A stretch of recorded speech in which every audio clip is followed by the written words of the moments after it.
For your New Year's resolution, I want you to beat 12 video games. Because in this day and era, every game is about battle passes, loot boxes, login rewards, and getting the fresh new skin. And so many of us haven't been playing single player games and experiencing the world of gaming at its full potential. And this is something I realized back in 2020. COVID just hit and I was logging on every day just to play Apex, Overwatch, and League of Legends. But that's when this challenge was born. I told myself I had to beat 12 games in 1 year, because years prior, I was only beating around 3 games a year. And that's when I locked in and I beat 19 games in 2020.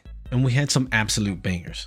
Halo Reach, Halo 3, Doom Eternal, Death Stranding. I gave these games a 10 out of 10. And over the course of the years, I started inviting my friends to join me on this challenge. And I threatened them that I would kick them out of the Discord server if they didn't meet the minimum of 12 video games a year. And a lot of my friends did join and have made their own list, and it's fun to compare and go over the games that we beat. So here's my 2021 list. The best game for me was Cookie Clicker. Here's the 2022 list with a couple 10 out of 10s, but Dead Cells is my shout out here. 2023, Baldur's Gate 3, which I still believe is the best game ever made. In 2024, the best game for me was For the King. It was a blast with friends and I highly recommend that. And then in 2025, these are the games I beat and I highly recommend Ambiotic Factor. That was personally my game of the year and I highly recommend it. But let's talk about the first game I beat this year, which you might be confused. WoW Classic Hardcore. This is where rules are going to be created for your own list. Me and my friends agreed that if you hit level 60 on a hardcore character, then you have beaten this game and you can add it to your list. And this game took me approximately 300 hours to beat because I died many times. I'm not joking, I believe it was my 5th or 6th character that finally hit level 60. This was the year I also started implementing a short little review next to the games